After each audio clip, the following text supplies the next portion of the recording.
नमस्ते। मैं आज बहुत महत्वपूर्ण विषय में आपसे बात करने वाला हूँ कि दांत निकालने से पहले क्या क्या सावधानियाँ बरतनी चाहिए। वैसे तो दांत निकालना एक डेंटिस्ट्री का सामान्य प्रक्रिया है, लेकिन अगर मरीज ने अपने स्वास्थ्य संबंधित पूरी जानकारी डेंटिस्ट को नहीं दी है तो कभी कभी किन केसों में दांत वाले मरीज को बहुत सारे कॉम्प्लिकेशन का सामना करना पड़ता है और कभी कभी किस केसों में तो पेशेंट की मृत्यु भी हो सकती है। तो ये आज का बहुत पावरफुल वीडियो है। अगर आप सामान्य व्यक्ति हैं, दांत निकालवाना चाह रहे हैं, कोई बीमारी से पीड़ित नहीं है, या आप ब्लड प्रेशर, शुगर या हार्ट डिसीज़ के मरीज़ हैं और आप दांत निकलवाना चाहते हैं, तो ये वीडियो पूरा लास्ट तक देखिए ताकि आपको पता चले कि आपको क्या सावधानियाँ बरतनी है, ताकि आपको दांत निकालने के बाद कोई भी कॉम्प्लिकेशन का सामना ना करना पड़े और आप प्रॉपर वे से दांत निकालें और आपको कोई भी तकलीफ नहीं होगी। मैं हूँ डॉक्टर राहुल सिन्हा, आप देख रहे हैं मेरा यूट्यूब चैनल डेंटल बडीज़।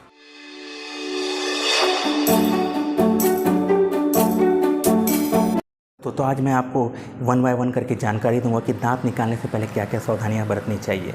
तो जो सबसे पहले सावधानियां ब्लड प्रेशर वाले मरीज़ के लिए बताना चाह रहा हूं, जो हाई ब्लड प्रेशर, हाइपरटेंशन के मरीज़ हैं, उन पेशेंट को अपनी जानकारी तो ज़रूर से ज़रूर अपने डेंटिस्ट को दे देना चाहिए, क्योंकि हाई ब्लड प्रेशर जैसे नाम से ही आपको समझ आ रहा है कि इसमें खून का प्रेशर, खून की नलिकाओं में बहुत ज़्यादा तेज़ बहता है। अगर इस प्रकार के मरीज ने अपने डेंटिस्ट को इसकी जानकारी नहीं दी तो दांत निकालने के समय खून का प्रेशर ज़्यादा होने की वजह से दांत निकालने के बाद बहुत ज़्यादा अधिक खून बहता है, जिससे पेशेंट को कमजोरी या चक्कर आने का डर रहता है। तो हाई ब्लड प्रेशर वाले मरीज़ को बिल्कुल आपको बताना है कि डेंटिस्ट को कि मैं हाई ब्लड प्रेशर का मरीज़ हूँ। तो दांत निकालने के लिए ब्लड प्रेशर का जानना बहुत ज़रूरी है कि आपका ब्लड प्रेशर कितना है। सामान्य तौर पर ब्लड प्रेशर 120 और 80 होता है, जिसे हमें सामान्य ब्लड प्रेशर मानते हैं। अगर इसका ब्लड प्रेशर आपका हाई होता जा रहा है और दांत निकालने के लिए हम जो पैमाना मानते हैं कि आपका ब्लड प्रेशर जो सिस्टोलिक ब्लड प्रेशर है 150 और डायस्टोलिक ब्लड प्रेशर है 90 से ऊपर नहीं होना चाहिए। अगर इससे ज़्यादा ब्लड प्रेशर ऊपर है तो डेंटिस्ट आपको सलाह देगा कि पहले आप ब्लड प्रेशर अपना कम करिए, फिर दांत निकलवाइए, क्योंकि हाई ब्लड प्रेशर वाले मरीज़ में तो आप जानते हैं खून का प्रेशर ज़्यादा है तो बाद में कॉम्प्लिकेशन होने का डर रहता है। इसलिए आपको बिल्कुल सलाह है, आप ब्लड प्रेशर अगर आपका मेंटेन भी हो तब भी अपने डेंटिस्ट को आप सलाह दीजिए, क्योंकि डेंटिस्ट आपको जो एनेस्थीसिया देता है उसमें इंजेक्शन में भी परिवर्तन करता है। सामान्य तौर पर जो एनेस्थीसिया का इंजेक्शन लगाया जाता है उसमें एड्रेनलिन मिला होता है, जो कि हाई ब्लड प्रेशर वाले मरीज़ को कॉम्प्लिकेशन पैदा कर सकता है। इसलिए डेंटिस्ट को अगर आपको पता रहेगा कि आप हाई ब्लड प्रेशर के मरीज़ हैं, हाइपरटेंशन के मरीज़ हैं, तो वो आपको एड्रेनलिन फ्री वाले एनेस्थीसिया इंजेक्शन लगाएगा, जिससे आपको कॉम्प्लिकेशन नहीं होगी। जो नेक्स्ट आपको पॉइंट है हमारा है डायबिटीज़, शुगर। इस प्रकार के पेशेंटों में इन्फेक्शन होने की बहुत ज़्यादा संभावना होती है, क्योंकि इनका जो ब्लड प्रेशर में जो शुगर है वो कोशिकाओं द्वारा प्रॉपर यूज़ नहीं किया जाता, जिससे इनके शरीर में क्या है वो शुगर की मात्रा बहुत ज़्यादा होती है, जिससे किसी भी घाव वाव में इन्फेक्शन होने का डर बहुत ज़्यादा रहता है। तो आपको शुगर प्रॉपर मेंटेन होना चाहिए। सामान्य तौर पर जो शुगर रहता है आपका 80 से 120 होता है, लेकिन अगर आपका शुगर लेवल बहुत ज़्यादा है, आपका फास्टिंग शुगर या खाली पेट में जो शुगर है 190 से ऊपर है और खाने के बाद 234 से ऊपर है, तो इस प्रकार के समय में आपका डेंटिस्ट बिल्कुल भी दांत नहीं निकालेगा। आपको पहले सलाह देगा कि आप अपना शुगर लेवल आप डाउन कीजिए, प्रॉपर मेडिसिन खाइए, क्योंकि हाई शुगर लेवल में क्या होता है आपको इन्फेक्शन होने का डर है। अगर आपने अपनी जानकारी नहीं दी और डेंटिस्ट ने आपका दांत निकाल लिया तो आपको हो सकता है आपका इन्फेक्शन बढ़ जाए, स्वेलिंग आ जाए, सूजन आ जाए और बहुत घाव होने का जो संभावना रहती है। इस प्रकार आपको शुगर बिल्कुल मेंटेन करना है, तभी आपका डेंटिस्ट दांत निकालेगा। और आपका शुगर अगर सामान्य है और आपका मेंटेन है तभी आपको डेंटिस्ट को जानकारी दीजिए, क्योंकि डेंटिस्ट शुगर वाले पेशेंट में हाई एंटीबायोटिक देते हैं आफ्टर एक्सट्रैक्शन, क्योंकि घाव उनमें सूखने के लिए क्षमता कम होती है, तो हाई एंटीबायोटिक से घाव जल्दी सूख जाता है। इसके बाद जो तीसरा महत्वपूर्ण पॉइंट है प्रेगनेंसी। वैसे तो प्रेगनेंसी वाले पीरियड पर आपको सभी प्रकार के सर्जिकल प्रोसीजर मना होते हैं, क्योंकि सर्जिकल ब्लीडिंग होने से बच्चे पे जो विकास पे प्रभाव पड़ सकता है। तो दांत वाली सारी प्रक्रिया आपको डेंटिस्ट्री में जो कि दांत निकालने से संबंधित है आपको मना होता है।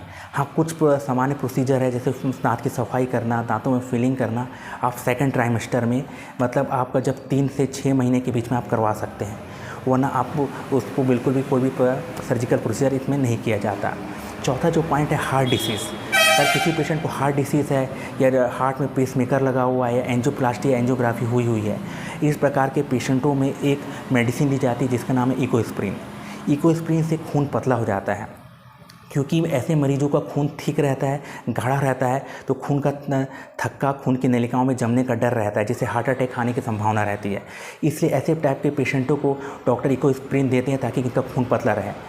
अगर ये डेंटिस्ट के पास एक इस प्रकार का पेशेंट जाता है तो डेंटिस्ट को पहले ही सूचित करना चाहिए। डेंटिस्ट उनको सलाह देता है कि आप खून पतला करने वाली जो दवाई हैं कम से कम 2 दिन पहले बंद करके रखें, और दांत निकालने वाले दिन और दांत निकालने के 1 दिन बाद भी मेडिसिन बंद रहेगी, जिससे आपका जो दांत निकालने के बाद आसानी से खून का थक्का जम जाएगा और अधिक खून नहीं बहेगा। तो आपको बिल्कुल डेंटिस्ट को सूचित करना है कि मेरे पास इकोस्प्रिन जैसी मेडिसिन चले जिसमें खून पतला होता है। तो इससे जानकारी होने से डेंटिस्ट आपको प्रॉपर तरीके से ट्रीट कर पाएगा। इसके बाद आपको जो चौथा पॉइंट आता है ड्रग एलर्जी, जो कि बहुत ही महत्वपूर्ण पॉइंट है। कभी कभी किसी पेशेंट को किसी ड्रग की एलर्जी होती है, तो ये हिस्ट्री आपको बताना बहुत ज़्यादा ज़रूरी है डेंटिस्ट को, क्योंकि आपको दांत निकालने से पहले आपको एनेस्थीसिया जाता है, सुन किया जाता है, उसमें भी आपको कुछ केमिकल यूज़ होते हैं। अगर आपको कुछ एलर्जी है तो उस डेंटिस्ट सबसे पहले इंजेक्शन को आपके शरीर में हाथ में हल्का मात्रा में इंजेक्ट करके टेस्ट करेगा, क्योंकि आपको इंजेक्शन से कोई एलर्जी तो नहीं है। अगर एलर्जी नहीं होगी तभी आपको वो दांत निकाला जाएगा। अगर आपने इस चीज़ की जानकारी नहीं दी तो अचानक से आपको एलर्जी के कारण सांस लेने में दिक्कत, चक्कर आना, बेचैनी लग सकती है, तो आप पहले ही सूचित करेंगे कि किसी प्रकार की दवाई से आपको कोई कॉम्प्लिकेशन या एलर्जी तो नहीं है। इसके बाद जो आपको नेक्स्ट पॉइंट आता है, बहुत सारे ब्लड डिसीज़ होते हैं जैसे कि थैलेसीमिया, सिकल सेल एनीमिया। इसमें खून आपका कम रहता है, HB कम रहता है। तो ऐसे वाले पेशेंट को भी डेंटिस्ट को सबसे पहले सूचित करना है कि आपका खून की मात्रा या HB की मात्रा कम है, क्योंकि दांत निकालने के बाद थोड़ा बहुत तो खून बहता ही है। अगर आप में खून की पहले से कमी है तो आपको कमजोरी आने का डर रहता है। तो इस प्रकार की जानकारी होने के बाद डेंटिस्ट प्रॉपर वे से आपको ट्रीटमेंट करते हैं, ताकि आपको कोई भी दांत निकालने के समय कॉम्प्लिकेशन। दांत निकालने से सबसे पहले ज़रूरी बात है कि आपको काम और शांत रहना चाहिए, बिल्कुल भी घबराना नहीं चाहिए। कई पेशेंट दांत निकालने के नाम से बहुत ज़्यादा घबरा जाते हैं, एंजाइटी में आ जाते हैं। तो दांत निकालने के उपरांत वो पूरा ध्यान उनका दांत निकालने पर ही रहता है, जिससे वो प्रॉपर ब्रीदिंग करना भूल जाते हैं, जिससे आपका ब्रेन का ब्लड सर्कुलेशन और वहाँ पर ऑक्सीजन कम पहुँचता है और उनको चक्कर आ जाता है। तो दांत निकालने में बिल्कुल आप टेंशन मत लीजिए। सबसे पहले एनेस्थीसिया जाता है, उसके बाद सुन होने के बाद ऐसे विशेष कोई दिक्कत नहीं होती। और तो सामान्य है, लेकिन महत्वपूर्ण पॉइंट है कि आप दांत निकालने से पहले बिल्कुल आप कुछ खा के जाएँ। खाली पेट दांत निकालने वाला काम नहीं किया जा सकता, क्योंकि आपको ब्लीडिंग होती है तो चक्कर वक्कर आने का डर रहता है। आप प्रॉपर अगर आपने डाइट लिया हुआ है तो आपको दांत निकालने के समय कोई विशेष कॉम्प्लिकेशन नहीं होंगे। इसके बाद जो नेक्स्ट पॉइंट आता है, दांत निकालने के पहले आपको ये चीज़ चेक करना चाहिए कि आपको फीवर या कोई सर्दी वर्दी तो नहीं है। अगर आप हाई ग्रेड फीवर के मरीज़ हैं तो उस कंडीशन में भी दांत नहीं निकाला जाता है, क्योंकि हाई ग्रेड वाले फीवर पेशेंट में कभी कभी देखा गया है जब उन्हें एनेस्थीसिया जाता है तो उनको आपको एलर्जी टाइप का रिएक्शन होते हैं, जो कि एनाफिलैक्टिक शॉक भी जिसे हम बोलते हैं। अचानक से कपकपी आने लगते हैं, घबराहट होने लगती है और बहुत ज़्यादा आपको शिवरिंग होने लगती है, जिससे पेशेंट बहुत ज़्यादा बेचैन होता है और बेहोश या चक्कर आने का भी डर रहता है। तो उस कंडीशन में भी आपको डेंटिस्ट पहले बोलेगा कि आपने फ़ीवर को आप प्रॉपर मेडिसिन लीजिए, फ़ीवर कम कीजिए। कभी कभी जो फ़ीवर है आपको दांत की इन्फेक्शन की वजह से भी होता है, तो पहले मेडिसिन आपको दिया जाता है, उसके उपरांत आपका फ़ीवर और इन्फेक्शन थोड़ा कम होता है तभी दांत निकाला जाता है। वैसे दांत निकालने में आपको और बहुत सारी सावधानियां बरतनी चाहिए। आपको जो नेक्स्ट पॉइंट आता है, दांत निकालने से पहले जैसे आपको कोई भी संक्रामक बीमारी है जैसे कि एड्स, हेपेटाइटिस, बहुत सारी बीमारियां जो खून से और थूक से फैलते हैं, सलाइवा से फैलते हैं, उसकी जानकारी आपको डेंटिस्ट को बहुत देना ज़रूरी है। कई पेशेंट सोचते हैं कि अगर हम ये नहीं बताएंगे तो अच्छा रहेगा, हमारा इजीली इलाज हो जाएगा, लेकिन आप इसको बताएंगे तो ये आपके डेंटिस्ट और आपके और दूसरे पेशेंट के लिए बहुत ज़रूरी है, क्योंकि डेंटिस्ट अगर आपको ने पहले जानकारी दे देगा तो आपको उस प्रकार से पूरे आपको स्टरलाइज करके अच्छे से आपका ट्रीटमेंट करेगा, ताकि दूसरे और डेंटिस्ट को इन्फेक्शन होने का डर नहीं रहेगा, और आपको उस प्रकार की प्रॉपर मेडिसिन देगा दांत निकालने के बाद, ताकि आपको भी कोई कॉम्प्लिकेशन नहीं होगा। तो इस प्रकार मैंने इस वीडियो में आपको 1 बाय 1 करके बताने की कोशिश की है कि दांत निकालने से पहले क्या क्या सावधानी बरतनी चाहिए। अगर आप किसी बीमारी से पीड़ित हैं तो आपको पहले क्या क्या चीज़ ध्यान रखना चाहिए, क्योंकि दांत निकालना एक सर्जिकल प्रोसीजर है। अगर आपने अच्छे ध्यानपूर्वक कराया तो आपको कोई तकलीफ नहीं होगी, आराम से आप दांत निकलवा सकते हैं। लेकिन मेरा सलाह रहेगा, दांत निकालना आपका लास्ट निर्णय होना चाहिए। सबसे पहले आपको दांत बचाने के पर सोचना चाहिए। इस पर मैंने एक वीडियो भी बनाया है कि दांत बचाने का जो ट्रीटमेंट होता है, जो रूट कैनाल ट्रीटमेंट होता है, जिसका डिस्क्रिप्शन में आपको मिल जाएगा लिंक, ये आप देख सकते हैं कि दांत निकालने से पहले दांत बचाने का ट्रीटमेंट रूट कैनाल कैसे होता है।